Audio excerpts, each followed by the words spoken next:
Hello everyone, welcome back to simple पढ़ाई। आज हम एक बहुत इंपॉर्टेंट टॉपिक के बारे में पढ़ने वाले हैं जिसका नाम है रेस्पिरेटरी सिस्टम। हम दिन भर सांस लेते हैं, लेकिन क्या आपने कभी सोचा है कि ऑक्सीजन हमारे बॉडी के अंदर कैसे पहुंचती है? आज हम इस पूरी प्रोसेस को स्टेप बाय स्टेप समझेंगे। सबसे पहले समझते हैं कि रेस्पिरेटरी सिस्टम क्या होता है।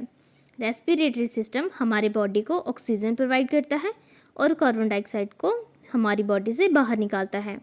ऑक्सीजन हमारे बॉडी के सेल्स को एनर्जी बनाने के लिए ज़रूरी होता है, इसीलिए रेस्पिरेटरी सिस्टम हमारे लाइफ के लिए एक बहुत इम्पोर्टेंट है। अब देखते हैं रेस्पिरेटरी सिस्टम के कौन कौन से और पार्ट्स होते हैं। इसमें nose, pharynx, larynx, trachea, bronchi और लंग्स शामिल होते हैं। ये सभी पार्ट्स मिलकर ब्रीदिंग प्रोसेस को कंप्लीट करते हैं। जब हम सांस लेते हैं, हवा सबसे पहले हमारे नोज़ में जाती है।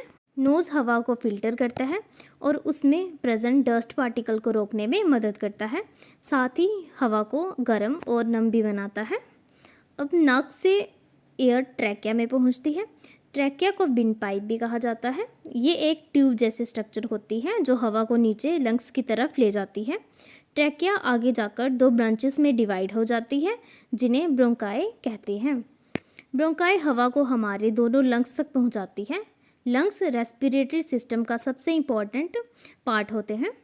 यहाँ पर ऑक्सीजन और कार्बन डाइऑक्साइड के एक्सचेंज की तैयारी होती है। अब लंग्स के अंदर बहुत छोटी छोटी एयर सैक होती हैं जिन्हें एल्वुलाई कहते हैं।